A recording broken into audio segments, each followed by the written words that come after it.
Breaking news: Iran attacks Israel.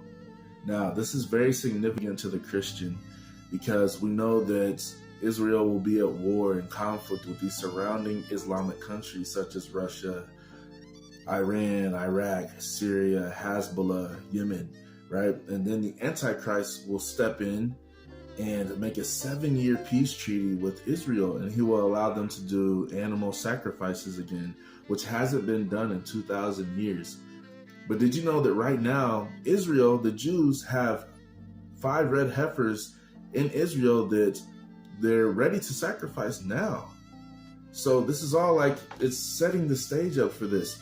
But 3.5 years in that 7-year peace treaty, the Antichrist will renege and declare himself as God. So, but before all that, Christians, myself and most Christians, believe that there will be a catching up of the saints, will be taken away, or harpazoed in the Greek, or raptured in the English, right? So let me read Daniel chapter 9, verse 27. It says, "And he shall make a strong covenant with many for 1 week."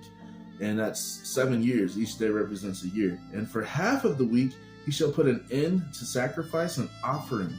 So are we watching the inevitable coming of the Antichrist and the catching up of the saints? The Bible is seemingly unfolding before us.